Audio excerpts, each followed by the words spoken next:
ದೇಶದಲ್ಲಿ ರಸಗೊಬ್ಬರದ ದಾಸ್ತಾನು ಪ್ರಮಾಣ ಸುಸ್ಥಿತಿಯಲ್ಲಿದ್ದು ಸಾಮಾನ್ಯ ಮಟ್ಟಕ್ಕಿಂತ ಶೇಕಡ 33ರಷ್ಟು ಅಧಿಕ ಸಂಗ್ರಹವಿದೆ ಎಂದು ಕೇಂದ್ರ ರಾಸಾಯನಿಕ ಮತ್ತು ರಸಗೊಬ್ಬರ ಇಲಾಖೆಯ ಹೆಚ್ಚುವರಿ ಕಾರ್ಯದರ್ಶಿ ಅಪರ್ಣಾ ಶರ್ಮಾ ದೆಹಲಿಯಲ್ಲಿಂದು ತಿಳಿಸಿದ್ದಾರೆ. ಅಂತರ ಸಚಿವಾಲಯದ ಸುದ್ದಿಗೋಷ್ಠಿಯಲ್ಲಿ ಅವರು ರಸಗೊಬ್ಬರ ಸಂಗ್ರಹ ಸಾಕಷ್ಟು ಪ್ರಮಾಣದಲ್ಲಿದ್ದು ಪ್ರಸಕ್ತ ವರ್ಷ 390.54 ಲಕ್ಷ ಮೆಟ್ರಿಕ್ ಟನ್ ರಸಗೊಬ್ಬರದ ಅಗತ್ಯವನ್ನು ಅಂದಾಜಿಸಲಾಗಿದೆ. ಪ್ರಸ್ತುತ 200.12 ಲಕ್ಷ ಮೆಟ್ರಿಕ್ ಟನ್ ದಾಸ್ತಾನು ಲಭ್ಯವಿದೆ. ರಸಗೊಬ್ಬರದ ದೇಶೀಯ ಉತ್ಪಾದನೆ 95 ಲಕ್ಷ ಮೆಟ್ರಿಕ್ ಟನ್ಗಳಷ್ಟಿದ್ದು 22 ಲಕ್ಷ ಮೆಟ್ರಿಕ್ ಟನ್ಗೂ ಅಧಿಕ ಪ್ರಮಾಣದ ರಸಗೊಬ್ಬರವನ್ನು ಆಮದು ಮಾಡಿಕೊಳ್ಳಲಾಗುತ್ತಿದೆ ಎಂದು ಹೇಳಿದರು.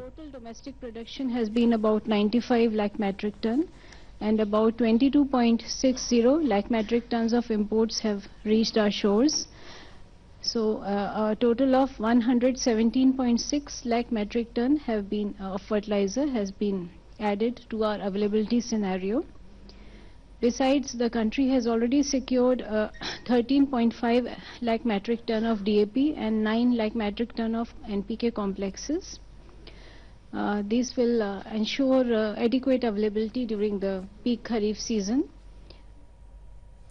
ಪೆಟ್ರೋಲಿಯಂ ಮತ್ತು ನೈಸರ್ಗಿಕ ಅನಿಲ ಸಚಿವಾಲಯದ ಜಂಟಿ ಕಾರ್ಯದರ್ಶಿ ಸುಜಾತಾ ಶರ್ಮಾ ಪಶ್ಚಿಮ ಏಷ್ಯಾದಲ್ಲಿ ಉಂಟಾಗಿರುವ ಬಿಕ್ಕಟ್ಟಿನಿಂದ ಶೇಕಡ 40ರಷ್ಟು ಕಚ್ಚಾ ತೈಲ, ಶೇಕಡ 90ರಷ್ಟು ಎಲ್ಪಿಜಿ ಹಾಗೂ ಶೇಕಡ 65ರಷ್ಟು ನೈಸರ್ಗಿಕ ಅನಿಲದ ಆಮದಿನ ಮೇಲೆ ಪರಿಣಾಮ ಉಂಟಾಗಿದೆ.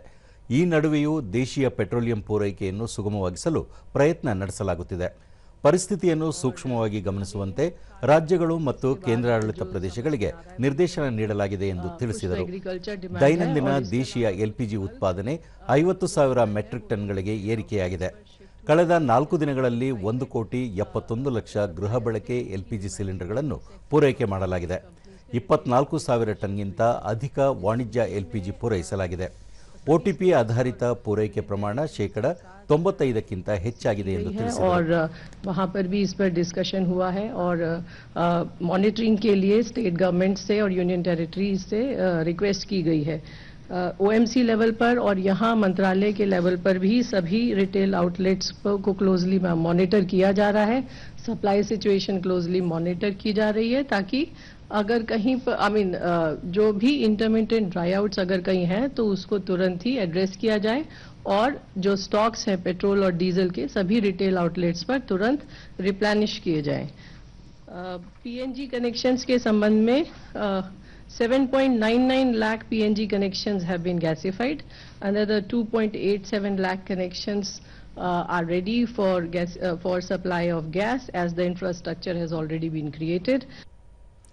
ವಿದೇಶಾಂಗ ವ್ಯವಹಾರಗಳ ಸಚಿವಾಲಯದ ವಕ್ತಾರ ರಣಧೀರ್ ಜೈಸ್ವಾಲ್ ಪ್ರಧಾನಿ ನರೇಂದ್ರ ಮೋದಿ ಅವರು ಇತ್ತೀಚೆಗೆ ಕೈಗೊಂಡಿದ್ದ ಯುಎಇ ಪ್ರವಾಸ ಅತ್ಯಂತ ಯಶಸ್ವಿಯಾಗಿದ್ದು ದೇಶದ ಇಂಧನ ಭದ್ರತೆ ಎಲ್ಪಿಜಿ ಪೂರೈಕೆಯನ್ನು ಸುರಕ್ಷಿತಗೊಳಿಸಲು ಸಹಕಾರಿಯಾಗಿದೆ ಎಂದು ಮಾಹಿತಿ ನೀಡಿದರು. Expansion in our energy supplies, which is helpful because we are diversifying and we are able to strengthen our energy security.